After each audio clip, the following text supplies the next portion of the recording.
Hi folks, and welcome to a video that's very different from what I normally put on the channel. There's going to be no gameplay, so if you're interested in gameplay, stop watching now. This is all about history. This is a video that's a fantasy project of mine that I've been working on for probably close to about 3 years. You see, 3 years ago, Serb said in a Q&A that, the question was that, is there going to be a second British heavy line? And Serb's answer was that, well, you know, they'd love to put in a second heavy line for the British, but unfortunately he didn't believe there were enough heavy tanks to put into a second heavy line.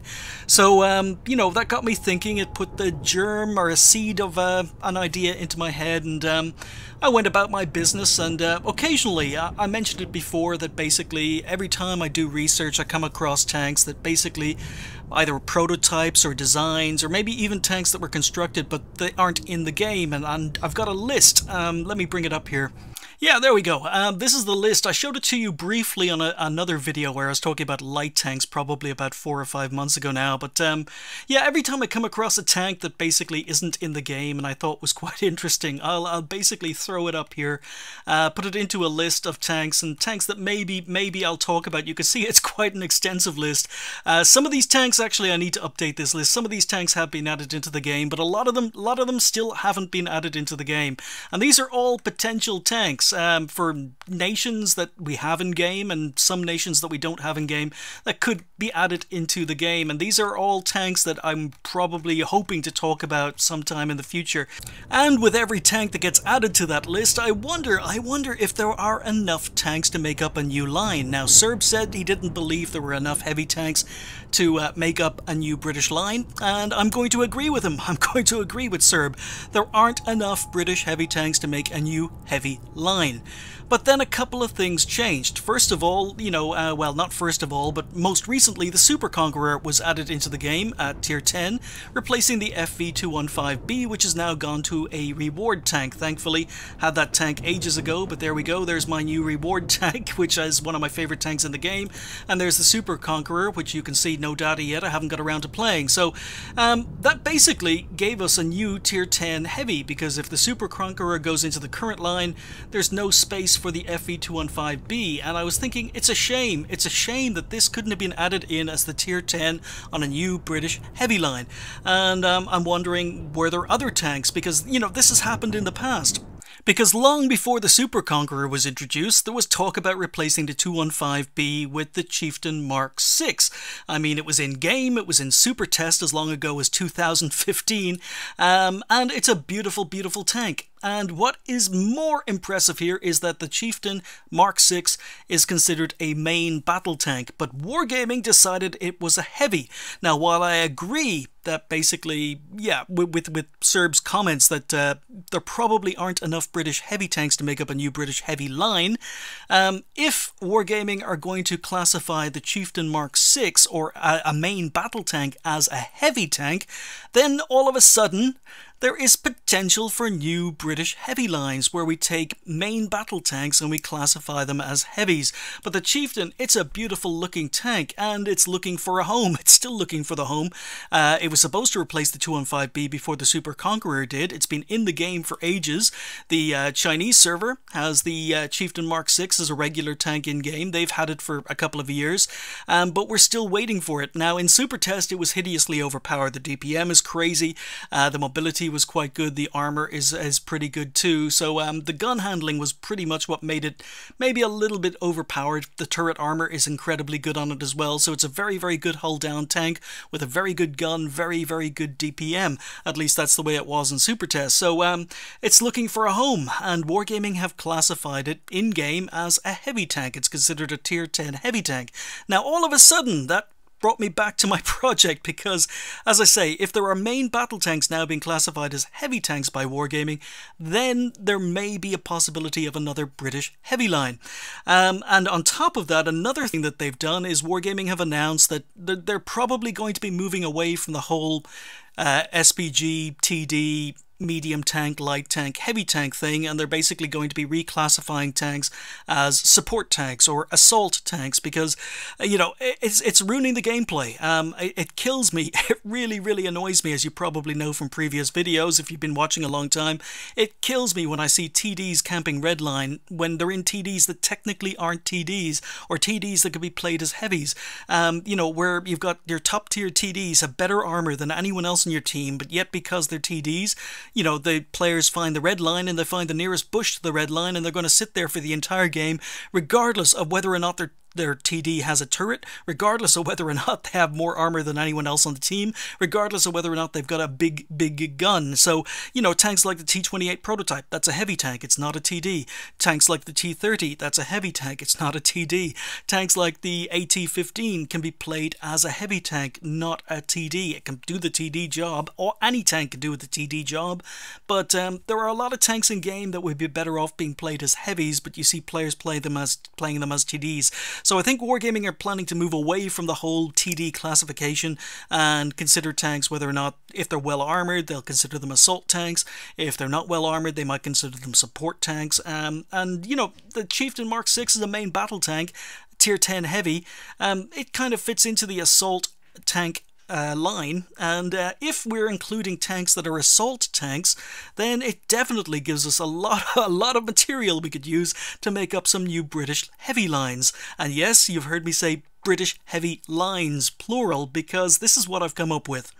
Now, we're all familiar with the British heavy line as is, because we start with the medium 1, medium 2, medium 3, Matilda, which is technically in game it's a medium tank, but it's a very, very heavily armored tank, so it can be played like a heavy tank or an assault tank, even though it's a medium tank, and it's an infantry support vehicle. It was designed to support infantry, and it led on to the Churchills that we have in game, and again, they're considered not so much heavy tanks, but infantry support tanks. And then we moved from the Black Prince, which was a prototype only 6 were ever built, into the first of the heavy tanks for Britain after World War II, which was the Carnarvon, and then we move into the Carnarvon was replaced by the Conqueror and the Super Conqueror. So after the Super Conqueror, that was pretty much it for heavy tanks for the British, because they kind of moved away from heavy tanks. The Conqueror and the Centurion were developed as a heavy tank and a medium tank at the same time, and basically the Centurion, once it got the 105mm gun, ended up doing pretty much anything the Conqueror could do, you know, so there was really no need for a Conqueror after the Centurion was developed. So the Centurion basically became the first main battle tank, and it replaced heavy tanks in real life. So this is what we're familiar with in game, with the FE215B, which was a kind of a fantasy tank based on the 183, which did exist in plans, but the 215B FE215B was moved to a reward tank. But yeah, we'll pop into paint, because you know how much I love paint. So when I started this project, as I say, years ago, started listing tanks, talking about potential tanks that could be eventually moved into the tech tree. This project began before the Excelsior was announced as a premium tank, actually.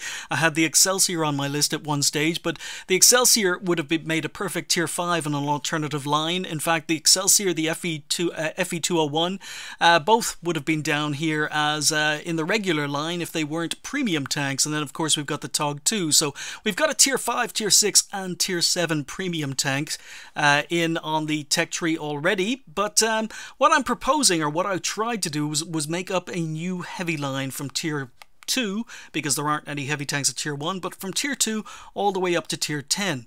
But the more I got into this fantasy project, the more it changed, and what I ended up with was basically something that looked like this. So not only did I come up with enough tanks to basically fill out a new British heavy line, I actually came up with enough tanks that could fill out 2 new British heavy lines. In fact, 2.3 new British heavy lines, because I've even got a little branch here that could potentially be a crossover with the medium tank line. So you'd have medium tanks that are in game regularly up to about tier 7, and then you would branch off from tier 7 onto an alternate British heavy line, or British assault tank line, or British main battle tank line, whatever you want to call it.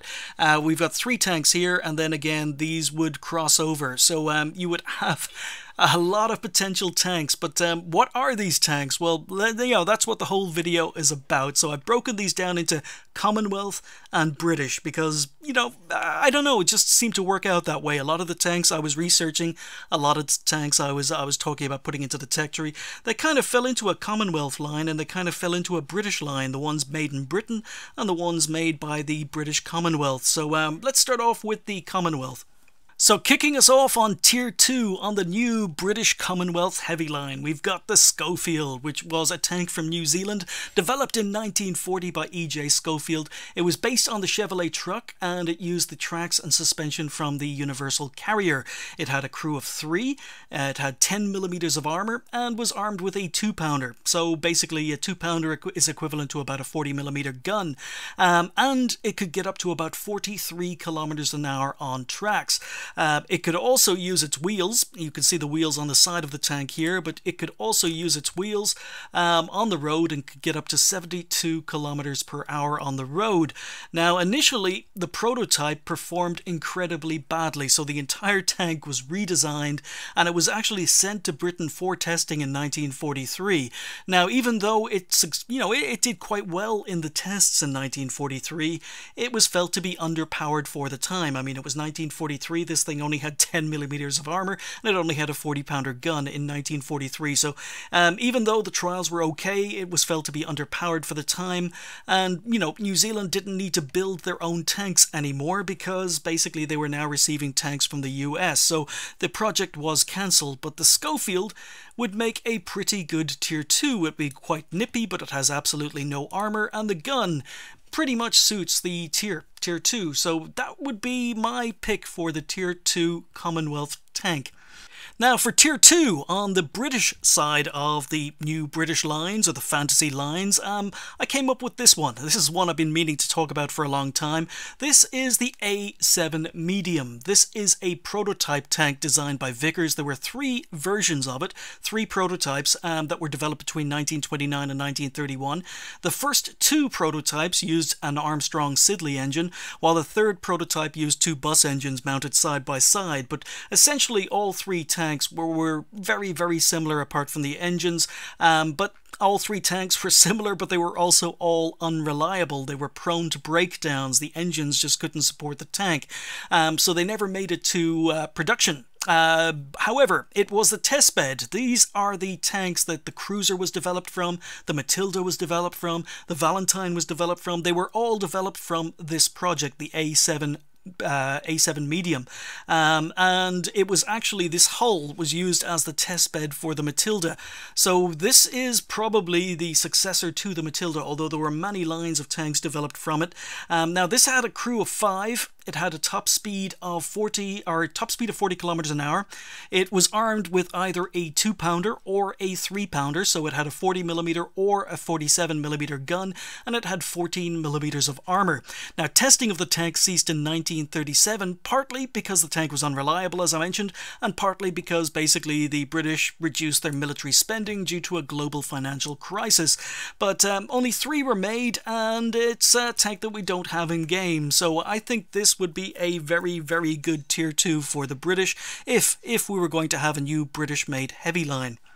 Now, before I go on to talk about the 3rd tank, I'm just going to pop into Facebook here because last weekend I received a message from Gordon Fraser who talked about going to the Bovington Tank Museum. He asked me did I want pictures of any tanks, and I replied that basically I gave him a list of tanks I would love to get pictures of, but he did so much more. He went to Bovington Tank Museum last weekend and he just didn't stop taking photographs. Unfortunately, I can't click on these photographs. I can't download them. So yeah, I can like them. I can do whatever I want. He sent me a pile of photographs, but there's nothing I can do. I was hoping to grab these photos and basically use them in this project because there were a lot of interesting tanks here. Ooh, this is one I could be talking about. So a lot of interesting tanks here, you know, including the mediums, the Medium Mark II, I think that is, as opposed to a Medium Mark I. We've got the Light 6C of some sort, another medium tank. We've got a few of the tanks I may be talking about in this particular video here, but he sent me a lot of images and he didn't provide information on some of them. He provided information on others. Light Mark 6C, newly renovated, about to go on display, only running one in the world. Very, very nice. These are great photos. Finished T-34 that was captured. Some really, really nice photographs. There's another VDR tank we talked about with the Conqueror in this particular video. There's the Tug 2's steering wheel on the Tug. That's surely not original.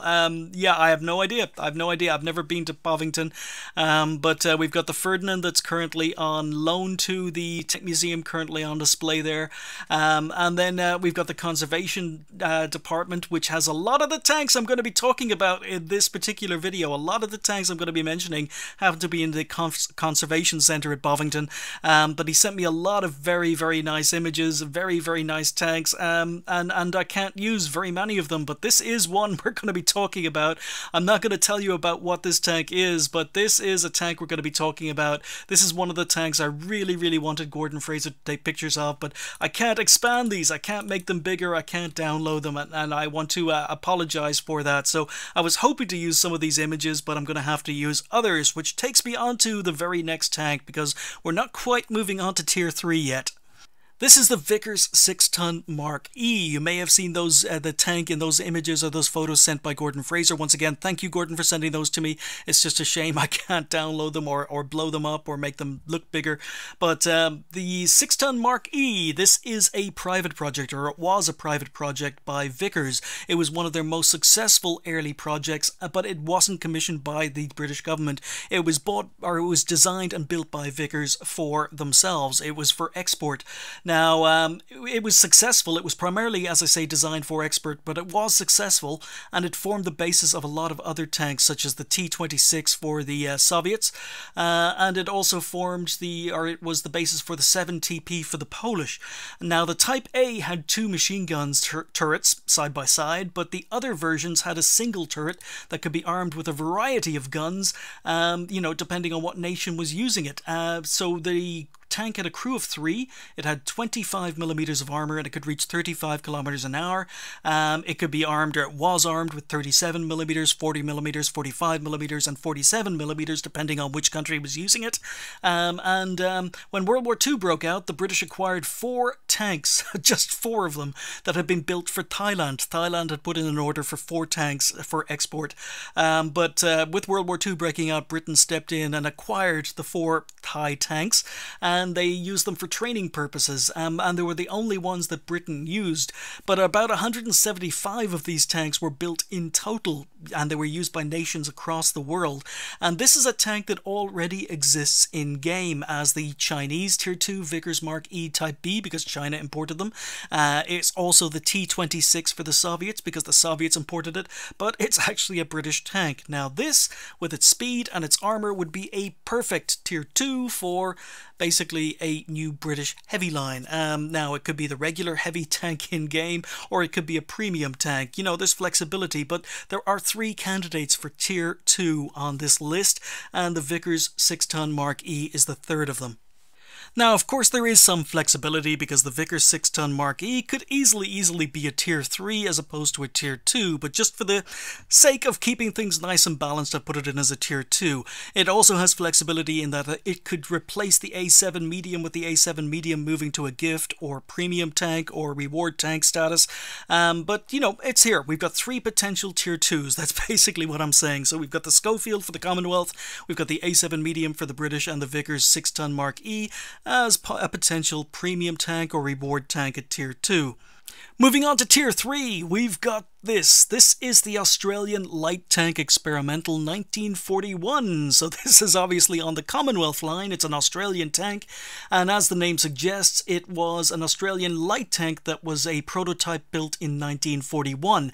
Now, just like the Schofield at the start of the war and the shortage of armour from Britain, Australia needed to develop their own vehicles, and they began with producing armoured cars, and they produced 160 of the Carrier MG number 1 armoured car, but the last two of those armoured cars built were number 159 and 160, and those two armoured cars were to be used as the basis for a light tank that used a new suspension and tracks. So a new suspension was designed, the open top was enclosed with a test turret installed, as you can see here. There aren't very many images of it. Now this was a tank that was to be armed with a 2-pounder, so a 40mm, and it would be the turret was originally supposed to be one similar to the turret on the Crusader, I believe. The armour was going to be 30mm thick, 30mm of frontal armour on this tank. Now, tests unfortunately revealed that even though the turret hadn't been mounted on it, was using a test turret, tests revealed that the tank was incredibly hard to drive and it could barely turn. Now, it never got any further as a result. It just had no traverse speed. So, it couldn't turn, and the project was cancelled, and focus switched to the Australian Cruiser 1, which we have in game, the AC1 or the Sentinel. But this is a prototype. It was a well-armoured light tank, as I say, 30mm of frontal armour, and it would make a perfect Tier 3 for the Commonwealth if we were talking about a new heavy British line.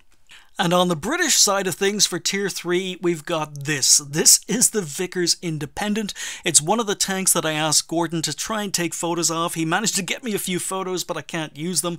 But the Vickers Independent would make a very good Tier 3. Now, this is called the Vickers Independent, but some people call it the A1E1, and it was a multi-turreted prototype developed in 1924, and it heavily influenced other tanks like the Medium 3 for Britain and the T-28 for the Soviets. In fact, the most multi-turreted tanks developed during the time period were influenced by this, even though it was just a prototype. Now, it had a crew of 8, which obviously wouldn't work in game. It would have to be reduced to 6. The main turret was armed with a 3-pounder gun. It had a 3-pounder, so a 47mm, and it could travel at speeds up to 32 kilometers an hour. The armor ranged from about 12mm to 28mm of armor, depending on where you are hitting it. The prototype was built in 1936. However, in 1933, the plans for the prototype were stolen and they were delivered to the Soviet Union, who based the T-28 on it. So the T-28 was built using the plans from the Vickers Independent. Now, the plans were also stolen and they were given to Germany by a British officer. So spying involved with this tank. That was only a prototype, but the plans were stolen and given to Germany by a British officer, and that officer served 5 years for leaking the plans. And however, basically by the time the Vickers Independent arrived on the scene and the prototype was in tests, Britain had decided to move away from multi-turreted tanks and stick with single-turreted tanks. So this was just a prototype. It never went further than that, but it would make a very good Tier 3, especially with its 25mm of armour, and the gun suits the tier as well with a 47mm. And we're not done with Tier 3 yet, because this is the A14E1. The A14E1 was another Vickers project that ironically resulted from the stolen independent plans. On returning from a fact-finding mission to Russia in 1936, where they observed T-28s that were basically superior to the Independent, and BT tanks using Christie suspensions that were better than the cruisers that Britain were building, taking note of the fact also that the Russians were mainly using 40mm guns that could shred the 14mm of armour used on British cruisers, Britain decided that they needed a tank that had a minimum of 30mm of armour. So this is a cruiser that had 30mm of armour to deal with Russian tanks. It had a 40mm gun, just like Russian tanks, and it also had 2 turrets that were basically armed with machine guns. There are very few images, and the main gun isn't mounted on the turret in either of these images, but this is the A14E1, and it was kind of multi-turreted. It had a main turret, and it had 2 smaller turrets with machine guns. It had a crew of 6. It had a 500 horsepower engine. The top speed was unknown, but the tank entered tests and was found to be too noisy, essentially. Also, the engine failed, and due to a change of direction for tank design that I mentioned while I was talking about the Independent. You know, with the British moving away from multiple turreted tanks, the project was discontinued, but unofficially a second improved prototype was built using a Christie suspension, and when the tank was presented as a prototype in 1939 with the Christie suspension, it was rejected in favour of the Covenanter, but very few images exist of it. But this is a heavy cruiser. This would fit a assault line, 30mm of frontal armour, a 40mm gun, and decent engine power. So I think this would be quite a good reward tank, quite a good premium tank, quite a good maybe alternative to the Independent if the Independent went in as a premium tank. But I think this is another potential tier 3. So now my fantasy lineup looks like this, with the Independent moving into Tier 3 for the British, the Australian Light Tank Experimental 1941, Tier 3 for the Commonwealth, and the A14E1 prototype as a Tier 3 reward tank or Tier 3 premium tank. Now these three tanks are potentially, well, armoured. You've got 30mm of armour on the A14E1, 30mm of armour on the Australian Light Tank, and you've got 25mm of armour on the Independent. These are moving closer to the heavy tanks that we know and love in World of Tanks, but time to move on to Tier 4. And at Tier 4 for the Commonwealth, we've got the A20. Now, this is a heavy tank that was built in Northern Ireland, so it is a Commonwealth tank, built in Northern Ireland by Harland and Wolff, the guys who made the Titanic. With the threat of World War II looming, the British were expecting trench warfare just like the First World War. Now, one group of designers called the Old Gang began designing the Tug, but there was another project that is rarely talked about, and that project was the A20. This is a tank that had 60mm of armour, it used a Matilda's turret, and it had a proposed 6-pounder or a 75mm gun. At least they were what the plans called for. However, as you can see, the gun was never really mounted on the tank, and as a stopgap measure, it ended up getting a 3-inch howitzer. And that was mainly down to problems mounting a 6-pounder in the turret. But this was a tank that was supposed to replace the Matilda and the Valentine, and two prototypes were built in 1940. So this was a 43-ton tank, but it was using a Covenanter engine. A very heavy tank using a very, very underpowered engine, and therefore the tank had a lot of problems. So Vauxhall were asked to improve the tank, and they had one of the two prototypes that were built in Northern Ireland shipped over to England. Vauxhall redesigned the engine and installed what basically became known as the Twin 6 Bedford engine. It was two truck engines side by side, but essentially it still had issues. Now, Vauxhall used the A20 as a test bed instead of designing it as a tank in its own right, and they based the A22 on the A20.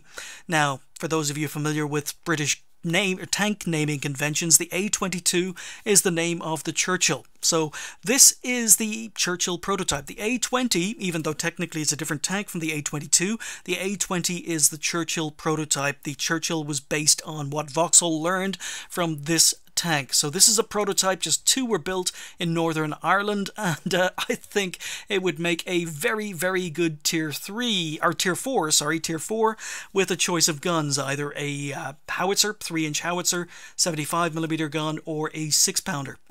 Just a Matilda turret, and I think it's pretty well armoured. 60mm of armour at Tier 4. Yeah, I think it would make a very, very good first proper heavy tank for the new British heavy line. And on the British side of things, we've got the Valiant. Now, again, this is basically technically a medium tank because it's essentially a Matilda. However, as you know, the Matilda, it plays like a heavy, it's armoured like a heavy, it's got the manoeuvrability of a heavy, and that's pretty much what the Valiant is. This is another tank that Gordon Fraser sent me photos of, but I can't use, so I'm using these ones instead. But yeah, Wargaming says, you know, this would have been a problem area if Wargaming hadn't decided that maybe they were going to include assault tanks or an assault class as opposed to breaking tanks down into medium and heavies. So this is a medium, but it's very well armoured. This was a prototype and a tank that's widely regarded as one of the worst tanks ever built.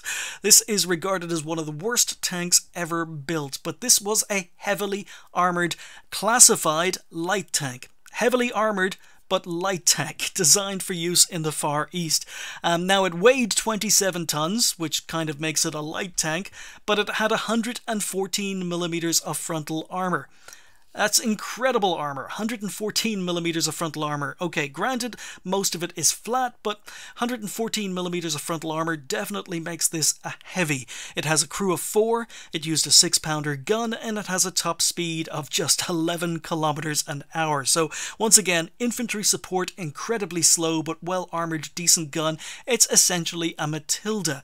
Now, the one and only Valiant entered tests in May 1945, towards the end of the war, but the trials were abandoned just after just 21 kilometers. It managed 21 kilometers of its test, and that wasn't even the proper test. That was the drive to the test. It was 21 kilometers of on-road driving, because just trying to drive this tank carried the risk of physical injury to the driver, because just steering the vehicle needed the driver's full weight just to operate the levers. So he was in danger of doing serious injury to himself just trying to turn the tank.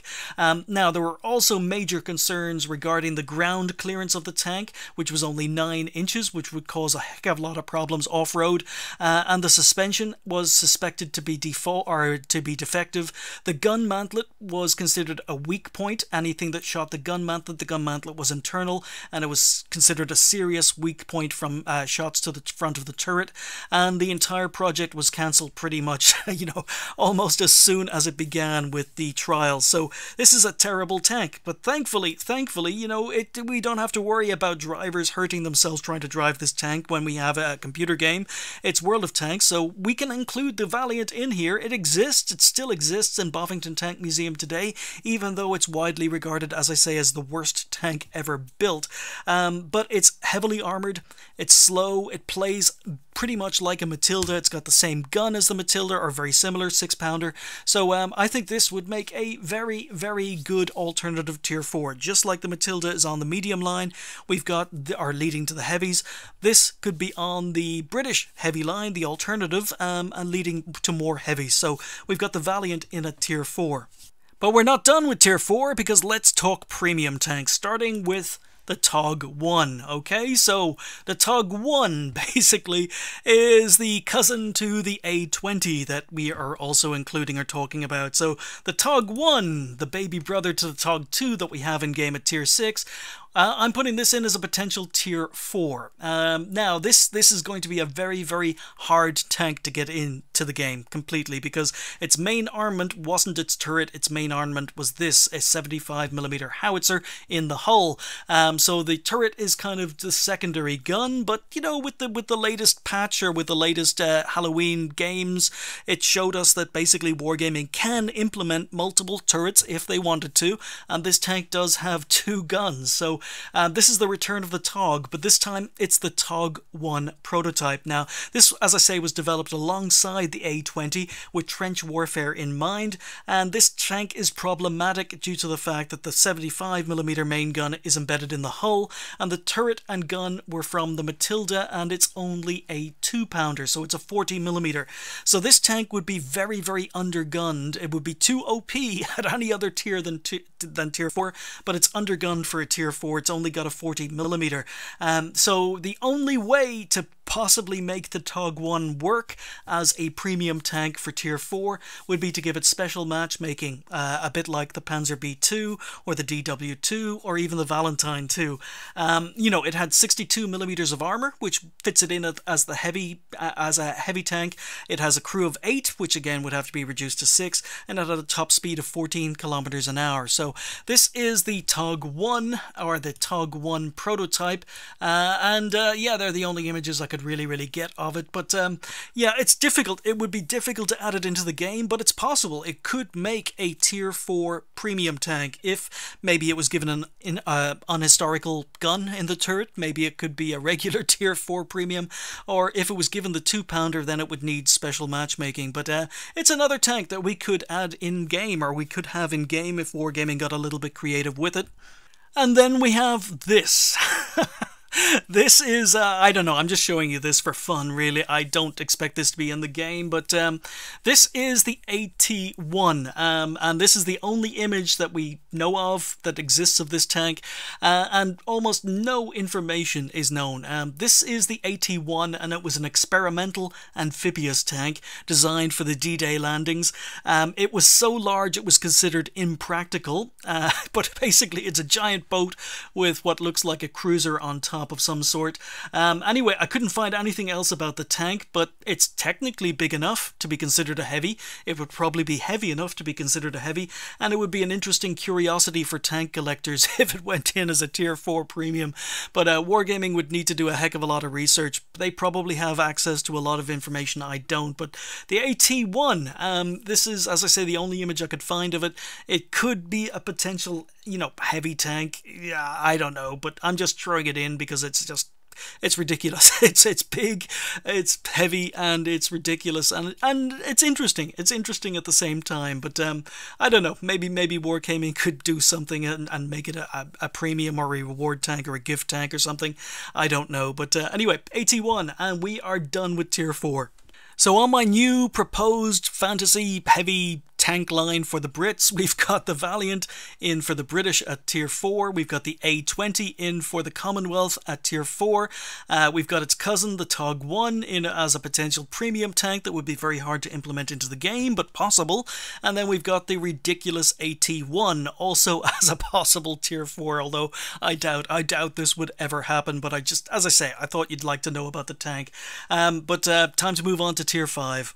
And this one is easy, because at tier 5 on the Commonwealth line, although technically it's not a Commonwealth tank, you may recognise this tank as the T14, the tier 5 American premium assault tank. Even though technically it's a heavy tank, it was classified as an assault tank, which means that it fits into this line with the way Direction Wargaming are taking the game. But yeah, T14, it was a probably the tank that inspired this video, because this was the tank I mentioned on a previous video about a year ago.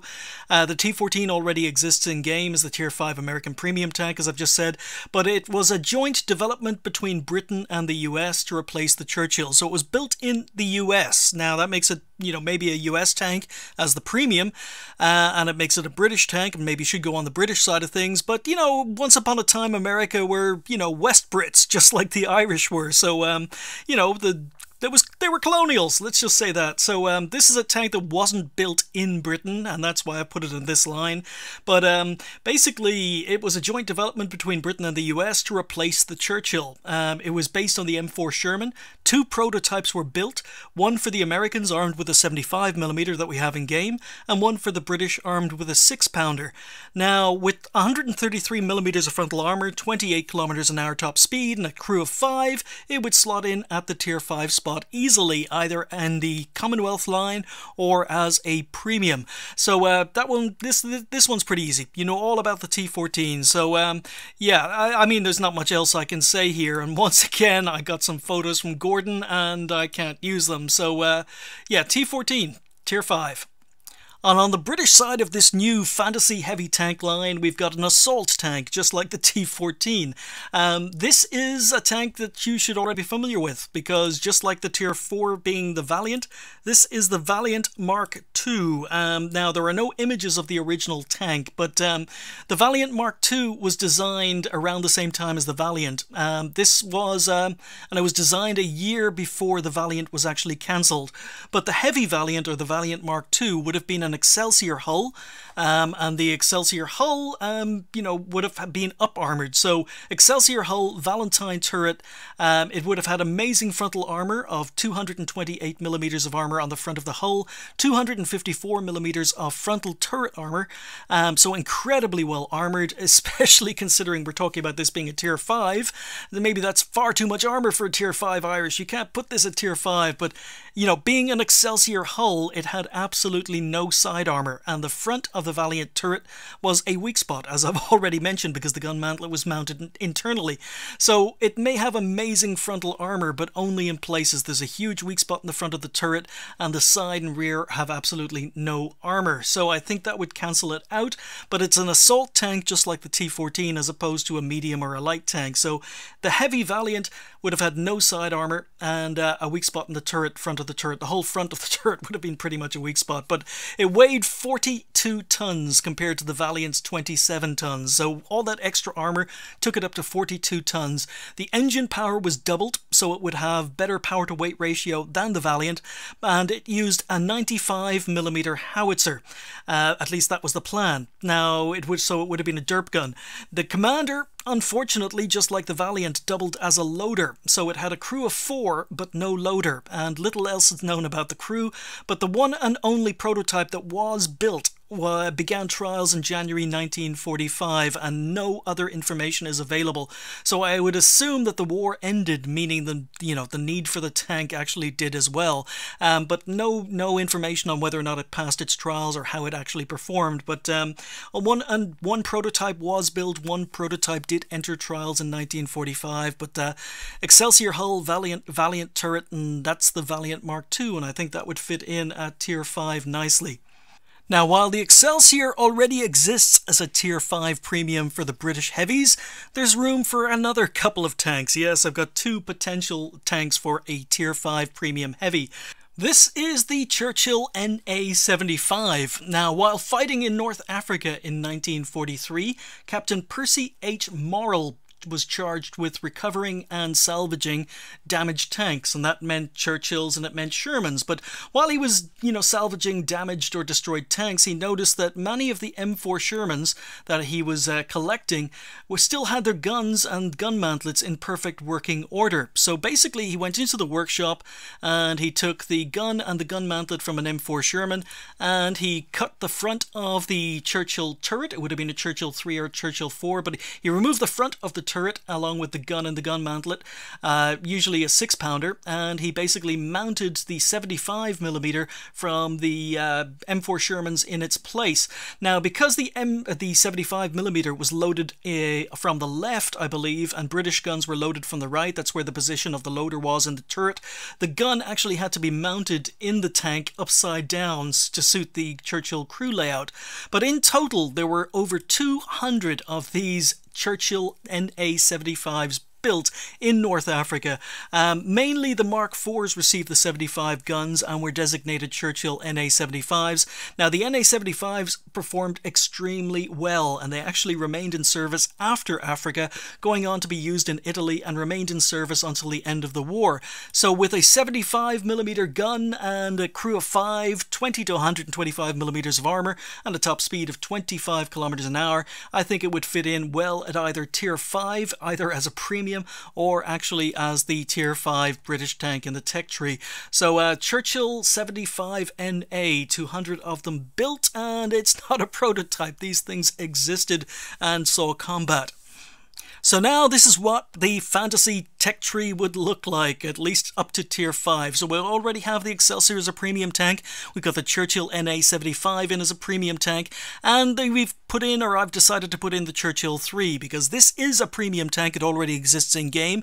For the Soviets it was a Lend-Lease tank, so it's the 6-pounder on a Churchill III that is a tier 5 for Russia. There's absolutely no reason why it just couldn't be changed to a British crew. Leave the tank exactly as it is, but change it to a British crew, give it British camo, move it back in as a premium tank for the British, and there you go, wargaming. You could print more money by just repeating the tank in game. Just give it as British crew, British voices, British camo, and there you go, another tier 5 premium. So 2 potential Tier 5 premiums here, along with the T14 for the Commonwealth and the Valiant Mark II for the British side of things. At Tier 6 for the Commonwealth line of tanks, we've got a Canadian tank. This is the Grizzly 1. Now, after Dunkirk, like all Commonwealth countries, Canada began building its own tanks, initially building the Ram 1 and the Ram 2 mediums based on the M3 Lee.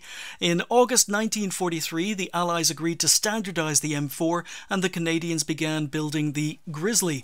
Now, the Grizzly used a modified track and suspension that actually didn't require rubber. There's no rubber here. It had thicker armour than a Sherman, with 75mm of armour that was sloped and rounded. It had a crew of 5 and a top speed of 39 kilometers an hour.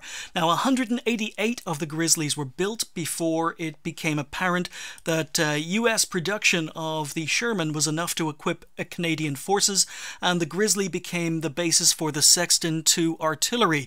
So this eventually became the Sexton II artillery, but with a 75mm gun, maybe it's underwhelming as a Tier 6, so possibly as a stock gun the 75 would work, but this is the Grizzly 1. A number of them were fitted with a 17-pounder, but we'll come to that in a moment, but maybe it could be given a 76mm as its final gun. So this is the Grizzly 1, and it's got incredibly well sloped and angled armour. I believe that the basic armour protection is about 180mm thanks to that sloping and angling, but anyway, yep, I think this is a Commonwealth, a Canadian country, or Canadian tank. It would fit in at Tier 6 for the Commonwealth line of heavy tanks, even though technically it's a medium tank based on a medium tank.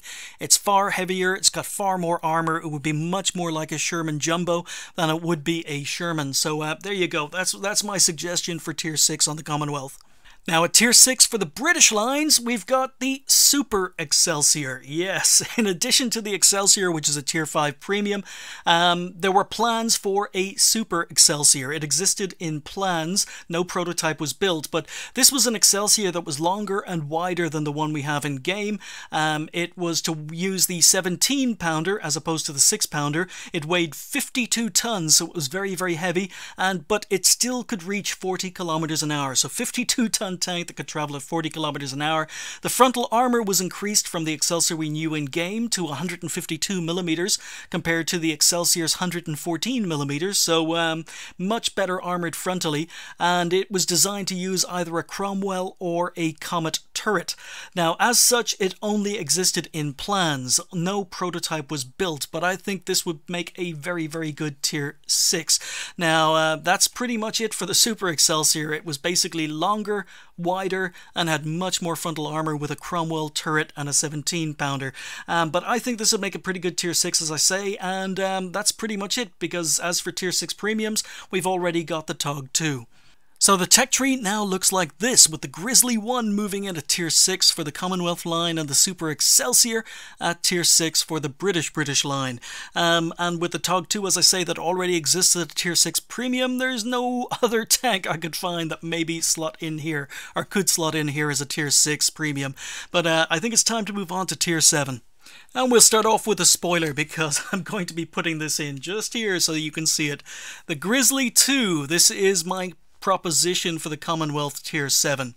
Now, this is basically the same tank as it is at Tier 6, but it gets a 17-pounder, so I suppose maybe some tweaks could be made regarding its hit points, maybe its engine power, maneuverability, and it would have made a pretty good Tier 6 as a Firefly. It's the Grizzly Firefly, or the Grizzly Mark II, or the Grizzly 2 with a 17-pounder. It fits in at Tier 7, but I think it would just have easily fit in at Tier 6 and maybe had 2 guns as options for the Tier 6, but I was severely short of tanks for the Tier 7 slot for the Commonwealth lines, and I figured the Grizzly 2 as a 17-pounder, it could do the job. It may not be the most spectacular or the best armored Tier 7, but it could do the job as an assault tank at Tier 7, so we've got the Grizzly Firefly filling in at Tier 7. Now on the British side, we've got the A29, a tank that most of you probably have never heard of because it never existed. It only existed in plans. Not even a prototype was built.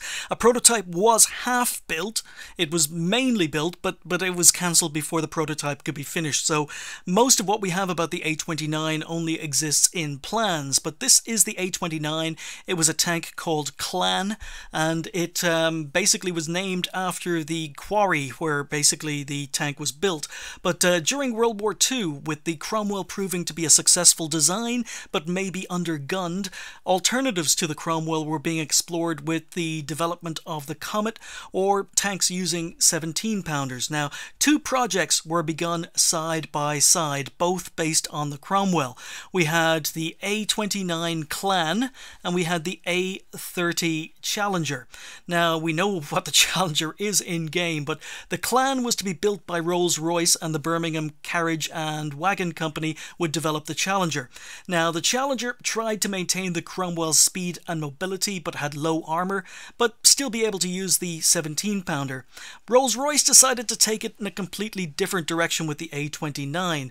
Now, while it looks here on plans like a Challenger, or like the Challenger, or maybe like a Cromwell, it's not. While it may look like a Challenger, from these two images, the Challenger on top and the Clan down below, it was much, much taller by about half a metre. It was also much longer, much wider, and it weighed 50 tons. Now, the frontal armour of this tank was to be 127mm thick, and it had 89mm of side armour, and then had side skirts as well, so it had a lot more armour on the sides, so very, very well armoured. The gun mantlet would also have provided additional frontal turret armour. Now, this could travel up to 30 kilometers an hour. It needed a second set of tracks, much like the T95 for the Americans, but it needed a second set of tracks because it was far too heavy and would sink into the ground. So it was much, much wider, much, much longer, and much, much taller than a Challenger. As such a heavy tank, it needed a completely new suspension system. The one from the Cromwell wouldn't work, and that was what caused the problems, because basically the suspension system that was being designed for the tank, because the Cromwells wouldn't do, caused delays, and when the Challenger was finished and already being put into production, the A29 was still half finished, still waiting to try and find suspension that would work on it.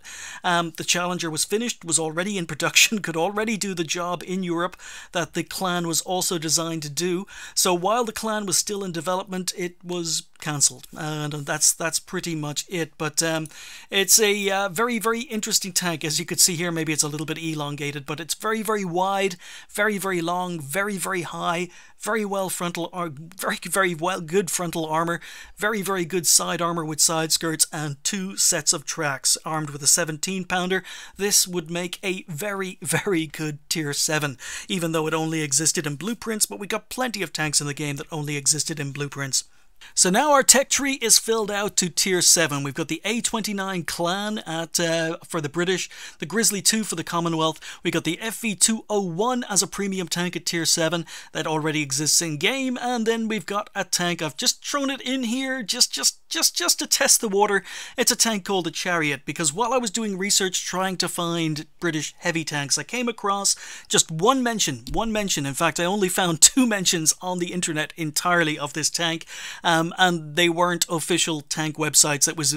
They were kind of like wargaming sites, but it was just mentioned, and you know, the images that were provided for this tank were basically just a Cromwell. They were Cromwell images. So, but basically the Chariot, supposedly, and I believe it's completely fictitious, is the name of a tank that was also called the Heavy Tank Mark I Chariot.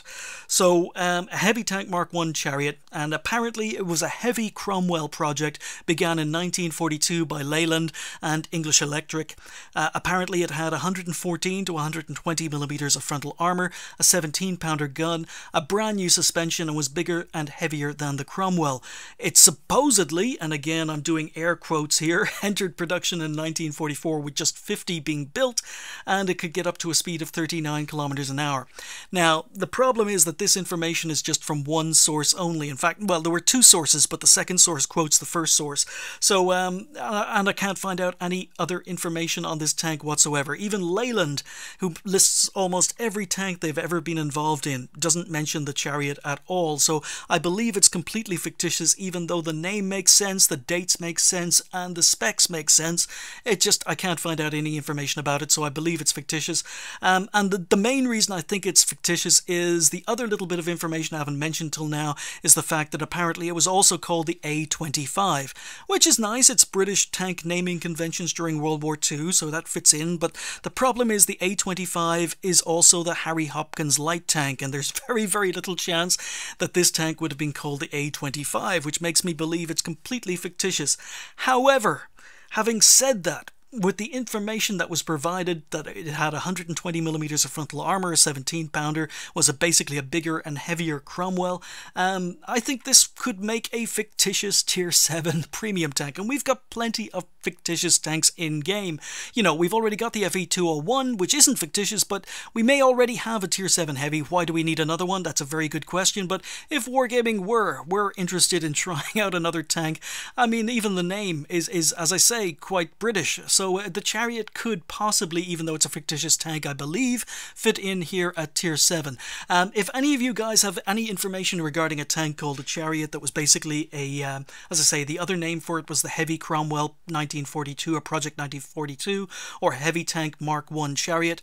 If you guys have any information about it, please let me know. But I believe it's fictitious, but it would make a, you know, decent premium tank at Tier 7. But anyway, time to move on to Tier 8. So when it comes to Tier 8, I'm going to do something different, or something slightly different to what I've done before, because I'm going to start with the premium tanks. So I've got a couple of Tier 8 premium tanks before we talk about the main tanks in-game, or at least in my tech tree, fantasy tech tree, or whatever you want to call it. And the first one up is the Churchill AVRE, or the Churchill Armoured Vehicle Royal Engineers.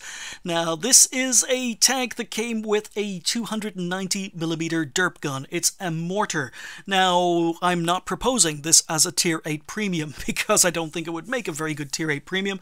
I've seen some other people say it would make a good tank in-game, but I've got a couple of problems with the Churchill AVRE because, first of all, it's a very big gun. It's a 290mm derp, and now I don't have a problem in any way, shape, or form with a derp gun. I'd love a Tier 8 derp gun premium tank, but the Churchill AVRE was manually loaded, so it had a terrible, terrible rate of fire. Now, when I say it was manually loaded, I don't mean from inside the tank. The mortar had to be loaded from outside the tank. So basically, the loader would stick up his arms with a shell and basically put it in from the front. They had to expose his upper body or his arms in order to load the tank through a hatch on the front of the tank and basically fire. So that would be very difficult to model in game. So yeah, okay. If we forgot about that and basically just had it firing normally as other tanks do in game, the other issue I have with the Churchill Armoured Vehicle Royal Engineers is the fact that the mortar, even though it was huge, 290mm, it only had a range of 80 meters. So it could only fire 80 meters, 80 meters. So it was basically, it wouldn't work in game. Even if Wargaming changed the range, I just don't think it works in game. So, but anyway, that's why I don't think the Churchill, even though I've seen other people suggest it, maybe I don't think the Churchill Armoured Vehicle Royal Engineers should be in the game. But in order to address the problem of the short range of the gun in real life, they came up with this. And this is the Dear Aggie. Now, this is my suggestion for a Tier 8 premium tank for the British. The Dear Aggie, and with a name like that, there was probably a Scotsman involved. But anyhow, the gun was lengthened and it was increased to 300mm. But unlike the mortar, it could be loaded from inside the turret. So it was lengthened, increased. It was a 300mm gun, which is a huge gun for the game. I'm sure Wargaming would need to do some tweaks in order to make this viable in-game. But anyway, as I say, the advantage is the gun could be loaded from inside the turret. The range of the gun was increased to 450 meters, which is, closer to what would be expected in World of Tanks. There were severe problems with this tank in real life because the feedback from the gun was so severe that basically it had to have a counterweight on the back of the tank that could absorb the shock. The problem is that when the gun fired, the counterweight was projected backwards so violently, it basically was incredibly dangerous for the crew, and it was incredibly dangerous for anyone who was standing behind the tank. Essentially, they used sandbags, and when the gun fired, these sandbags would project off the back of the tank. They would fly off the back of the tank and be severely dangerous to anyone who was standing behind the tank when it fired. So that was the first problem with it. The second problem is the gun, after firing, got so hot that it would cause severe burns if you touched it. And considering a lot of this gun is inside the turret, it was possible for the crew to rub against the gun or touch it accidentally. And then the third problem with this gun, it's so big and so violent, is basically anyone who happened to touching the gun when it fired, the concussion was so great that basically bones would be broken. So it was incredibly dangerous for the crew. Excuse me, my voice is starting to go, I've been talking so long. But incredibly dangerous tank, and as a result the project was scrapped with just one Dear Aggie actually being built. That's the original mortar that had to be, loaded from outside the tank. And that's the Dear Aggie. So it still exists today, somewhere in England, but incredibly dangerous tank. But as a Tier 8 premium tank, it's technically a heavy tank. It's a heavy derp tank, even though it's got a very, very big gun. I think there are ways that Wargaming could balance it, the gun, and basically make it a Tier 8 premium, because technically it's one of the few British heavy tanks that were actually built that we don't actually have in game. And it exists. It's not just, in blueprints. So anyway, moving on to the other Tier 8 premium. So yeah, I've got two. I've got the Dear Aggie, and I've got this one. This is a South African tank. It's called the Schofield, or it's also called the Semel. It's actually got two names depending on what upgrades were made to it. But essentially, I'm saying this is a premium tank, even though technically this is a Centurion, which is a medium tank in game. But Wargaming have basically opened the door here by making the Chieftain main battle tank a heavy tank, because this is considered not a medium tank, it's considered a main battle tank. It's South African, and essentially in the 1950s South Africa had been using Mark II and Mark III Centurions, but because of apartheid and because of sanctions that included arms embargoes, South Africa basically ended up having to design their own arms industry from scratch. Now essentially, with a little help from Israel, France and the US, the South Africans were able to modify their Centurion Mark IIs and Mark IIIs with better engines, improving the power to weight ratios. They'd improved the top speeds, and they made the tanks more fuel efficient. Now these tanks with the better engines and the better top speed, better power to weight ratios, they were renamed Schofields, or Schofield, after a South African moonshine. So this is a Tier 8. So yeah, it's a Centurion Mark III or Centurion Mark II, but it can be considered a main battle tank and therefore a heavy tank, and it's the Schofield. Now further engine improvements and further suspension changes later on led them to become renamed Semels. So this is a Schofield or it's a Semel, depending on the suspension it has or which engine it's using. But this is potentially, because it's a main battle tank, a Tier 8 premium tank. But the reason I decided to do premium tanks first is because of this. Yep, it's the same picture. This is the Oliphant MBT Mark I, or the Oliphant Main Battle Tank Mark I. Now, further improvements to the Schofield and the Semel in the 1970s led to improved armour. It led to side skirts, it led to improved armour, it led to improved under armour, particularly for anti-mine protection.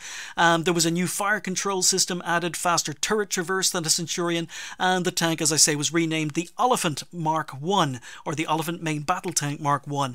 Now this was essentially a Centurion Mark V, so it's the most heavily armoured, or one of the most heavily armoured Centurions, and as a main battle tank I think this would make a pretty good Tier 8 for the Commonwealth line, because it's a South African tank. So the Oliphant Main Battle Tank Mark I is essentially a heavily armoured Centurion, and yeah, I think it would fit the line well. And at Tier 8 on the British side of things, we've got the FV429. Now this was a main battle tank as opposed to a heavy tank, proposed to be the successor for the Centurion. Now this was to be a 47-ton tank, and it eventually evolved into the FV4201 Chieftain, but this image is a full-scale wooden mock-up from 1959, and it looks beautiful. It really does. Look at the curves, look at the sloping. So this is a tank that basically it came with a 105mm L7. Now on a tier 8 that would make it maybe a little bit OP, you know, because the 105 L7 is usually reserved for tier 9 tanks, but it could be balanced with a because technically it's a very early prototype of a heavy tank or main battle tank, but it could be balanced. The 105 L7 could be balanced with, you know, maybe rate of fire or gun handling, soft gun stats, but basically I don't have any other further information about it. It fits the line. It actually fits the time period. It fits the line moving to tier 10, but it only existed in designs. It only existed in in a wooden model. But the FV429, it's a British heavy tank, or it basically existed. It was built or planned to be built around the same time as the Conqueror, and it ended up turning into the Chieftain via the FV4201. So this is a potential tank as a tier 8 heavy for the British lines. So at tier 8, basically what we have is the start of the main battle tanks as opposed to heavy tanks. The Dear Aggie is the last technically heavy tank we've got here at tier 8. I don't know whether it would fit into the game, but I would love to see it because I love my derp guns. And then the Skockian and Semmel are essentially Centurions, but maybe improved Centurions. So again, whether or not they be considered medium tanks or main battle tanks is up to Wargaming to decide, because main battle tank can be either a medium tank or it can be a heavy, and they are essentially upgraded or upgunned or up-engined Centurions, but those tanks led on to from premium to the Valiant Mark I, which is an up-armored Centurion, equivalent armor to maybe a Centurion 5, which basically, putting it at tier 8, makes the armor quite good for its tier, and it would fit in as a main battle tank on the heavy line for the Commonwealth because it's South African. And the FV429 model design, the precursor, the one that led to the prototype for the Chieftain. So the FV429, beautiful looking design, beautiful looking model, but it only existed in blueprints, so or as a model. So I think they're my choices for a tier 8. Now, as I say, these are main battle tanks, but I do have a subline, I do have a smaller line that maybe could have come off maybe the medium line and act as a crossover. So what we've got in here is a tank called the Vickers Main Battle Tank Prototype. So this was a main battle tank designed by Vickers, and it was based initially on the Centurion, and later versions were based on the Chieftain. But this is a 24-ton tank. Now it's a heck of a lot lighter. It's much lighter. It could be considered a medium tank as opposed to a main battle tank or heavy tank. But that's why I'm suggesting it's a crossover line. But this is a 24-ton, 20-pounder gunned tank. It had a 20-pounder, which is very similar to the early Centurions. So these were built in India. They were designed by Vickers, designed for export. They were built in India under license as the Vijayanta. I'm not sure if I'm pronouncing that right, but so of all the tanks that I've talked about so far, this is a main battle tank technically, but it's closest to a medium. However, just before the tank was exported to India for the first time, the capture of a Soviet T-55 led to the development of the L7 105mm gun, and there was a complete rethink for all tank design across Europe during the 1960s.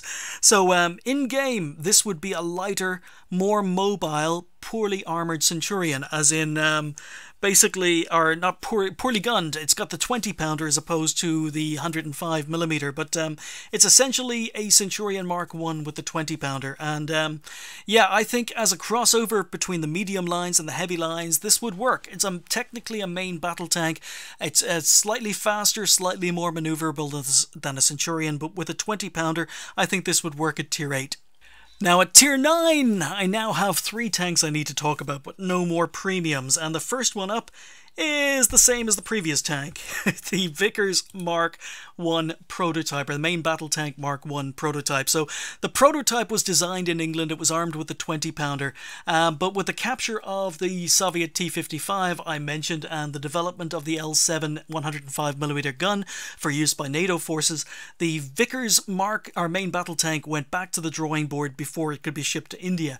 Now, what they came up with was the Mark I. So the previous tank we looked looked at, this one here, is a Mark I, but you know, just for the sake of this project or this video, I know that's not a 20-pounder, but if it was a 20-pounder, this would be the prototype. Now, the Mark I, the one that was actually shipped to India, it ended up being heavier than the prototype, but it was still 12 tons lighter than the Centurion. It was still more mobile. It had 80mm of sloped frontal armour, 40mm of side armour, but it was spaced armour with side skirts, and it could do 30 kilometers an hour compared to the Centurion's 22 kilometers an hour. So this thing could do 30 kilometers an hour compared to the Centurion's 22. It had a crew of 4. It weighed about 38.5 tons, and it carried a 105mm gun, 44 rounds, had a top speed of 48 kilometers an hour off-road, and they were mainly exported to India and Kuwait. So this is the Vickers main battle tank Mark I with 105mm gun, L7, and this is my suggestion as a tier 9, or at least the first tier 9, the Vickers main battle tank Mark I leading off the Vickers main battle tank prototype, because essentially it just makes sense. And also with the 105mm, it basically makes this thing like a Centurion 7.1, but slightly less armoured, but more mobile than a 7.1. So I think it would fit into the tech tree very, very well at tier 9. Now for tier 9 on the Commonwealth line, we return to South Africa, because this once again is the Oliphant, but this is the Oliphant Mark 1A. Now essentially you take the Oliphant and you basically improve the suspension, improve the engine even more, improve the gun, and you improve the armour.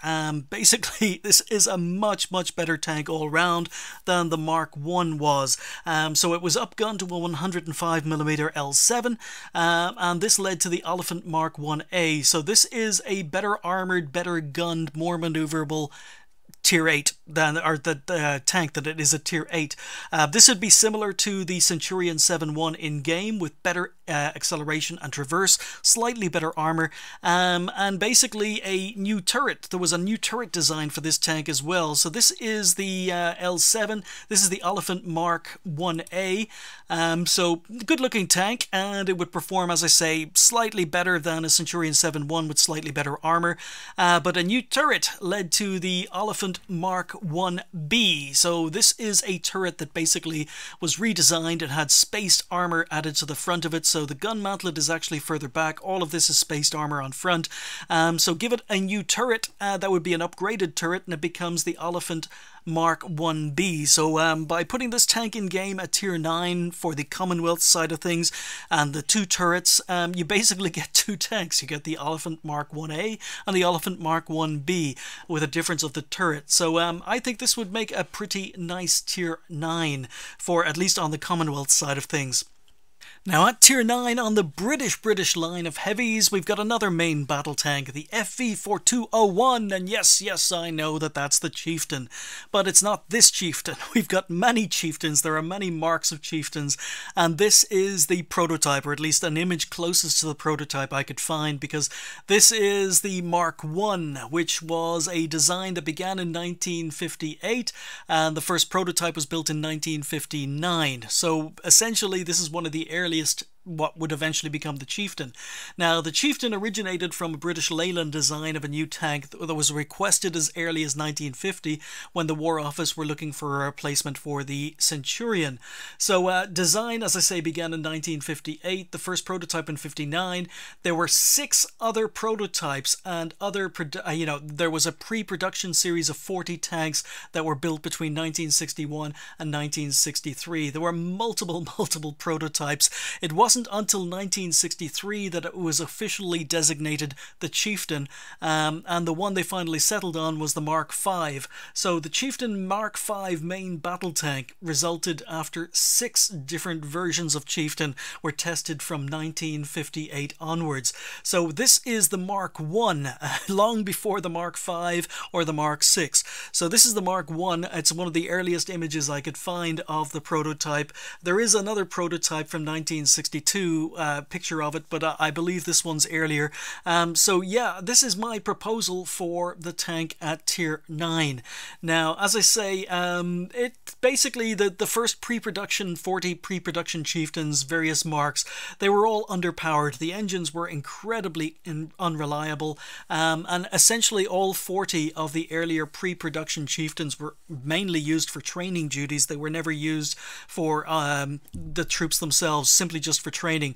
Now, the Mark I, this one here, could only reach 36 kilometers an hour, and as a tank it was supposed to replace the Centurion, but it was actually slower than the Centurion it was built to replace. It had a 90% breakdown rate during trials. The engines were so problematic. During trials, 90% of the prototypes broke down. However, it was armed with a 120mm L11 gun, and as I say, it took 4 years from the prototype to a production model being approved, which was the Chieftain Mark V. But this is the Mark I, or the Chieftain prototype, or the tank closest to the FV4201 before it became the Chieftain main battle tank. And that's my suggestion, the FV201 Mark I in at Tier 9 for the British.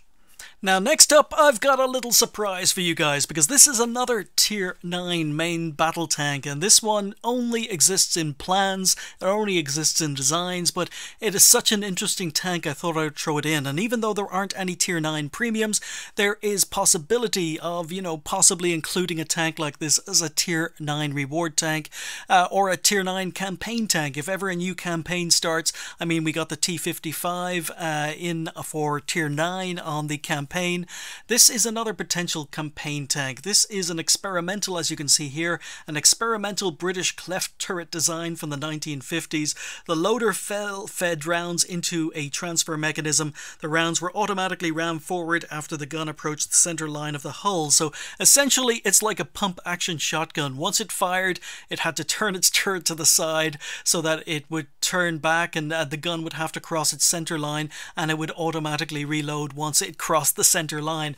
You know, maybe a little bit impractical, but personally, you know, I think it would work in game. I think it would be a very, very interesting tank to have in game, and I thought it was just too interesting not to talk about it, because technically it's a main battle tank. Technically it would fit in under the main battle tank, or under a heavy tank, and I don't know when I would possibly be able to cover this tank again on the channel.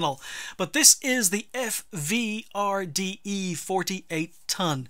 This is another tank that only existed in designs, and now it was considered a main battle tank as opposed to a heavy or a medium tank, and as I say, it used a cleft turret, which we have in game on some of the German light tanks, and it kind of has an autoloader of sorts, you know, that, as I say, loaded the gun when the turret moved over the center line of the turret.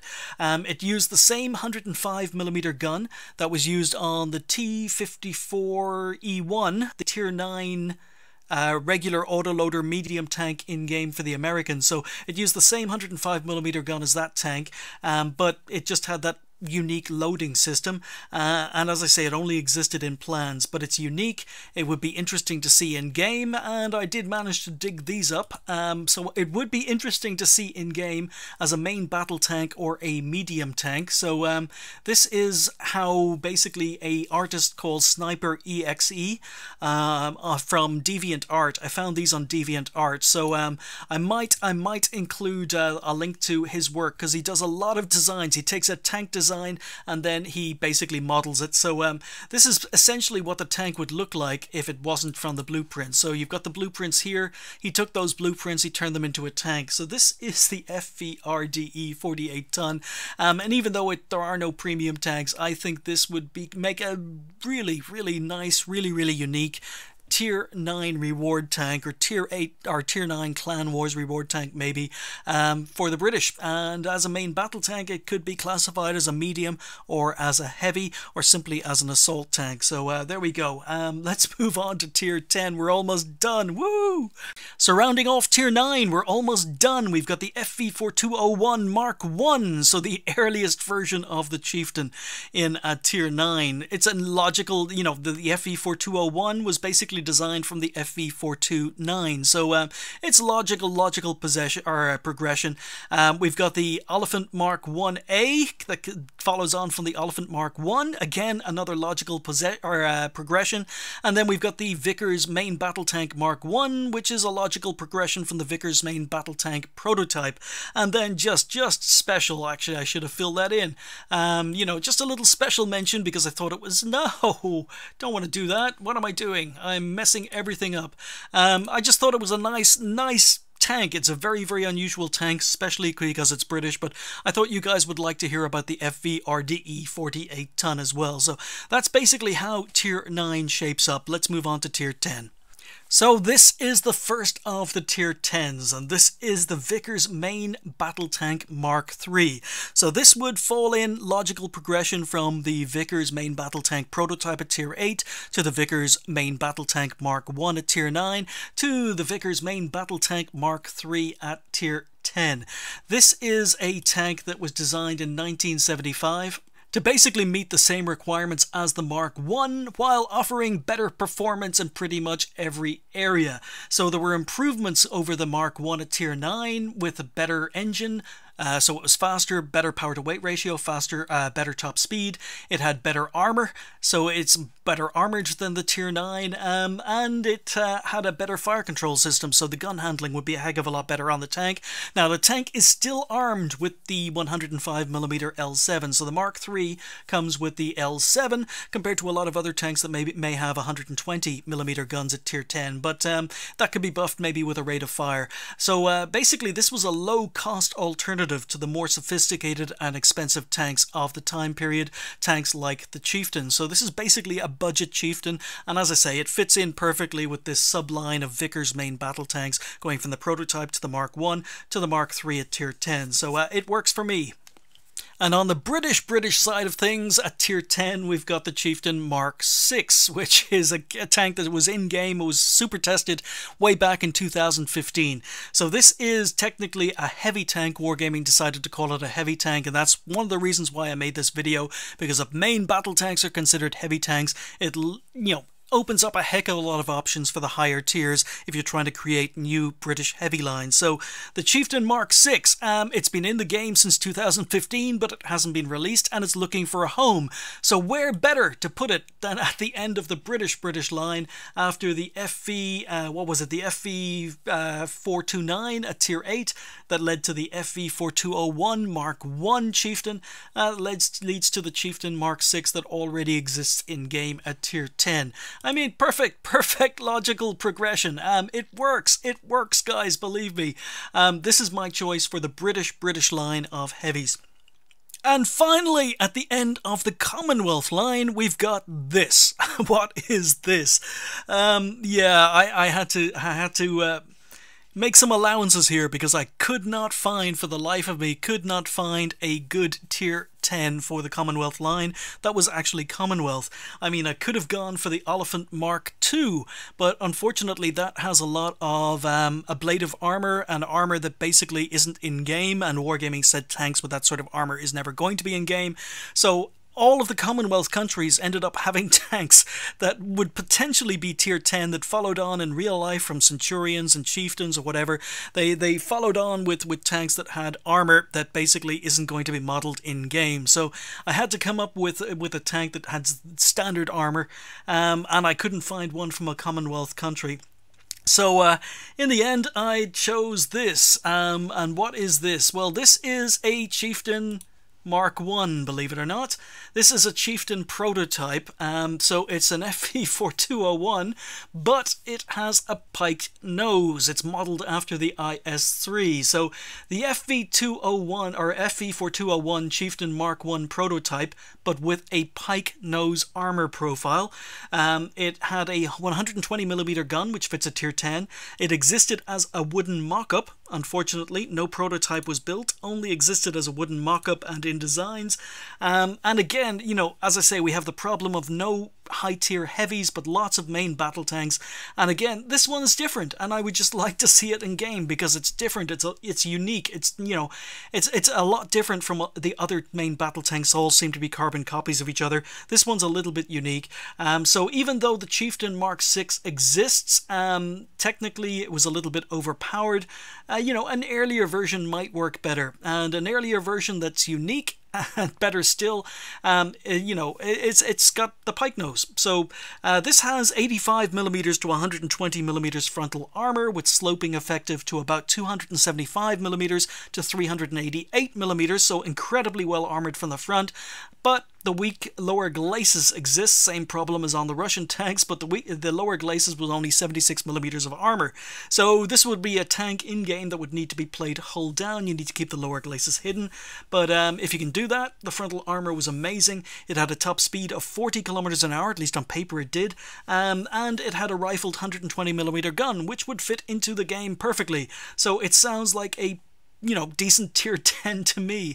You know, so even though it only existed in designs and only as a wooden mock-up, I think, and it's not a Commonwealth tank, but it's just different, it's unique, and I would love to see it. There are very few tanks that would fit in at the tier 10 slot, you know, that aren't too modern, but aren't, you know, too well armored to put into the game, and, you know, this one fits the profile. It's got a gun that's suited for the game, it's got armor that's suited to the game, and I think it would make a pretty good tier 10, and again, only existed in plans and a wooden mock-up, so it would be nice. It would be nice if Wargaming were to do something like model this into the game, so we'd have the experience of seeing it and playing it. But I like it. Another unusual tank, and I like my unusual tanks, as you may have guessed by watching this video. But we are done, and we're pretty much out of tier 10s. So there you have it, wrapping up a very long video. We have the Vickers main battle tank Mark III coming in at tier 10 on the alternate Vickers main battle tank line.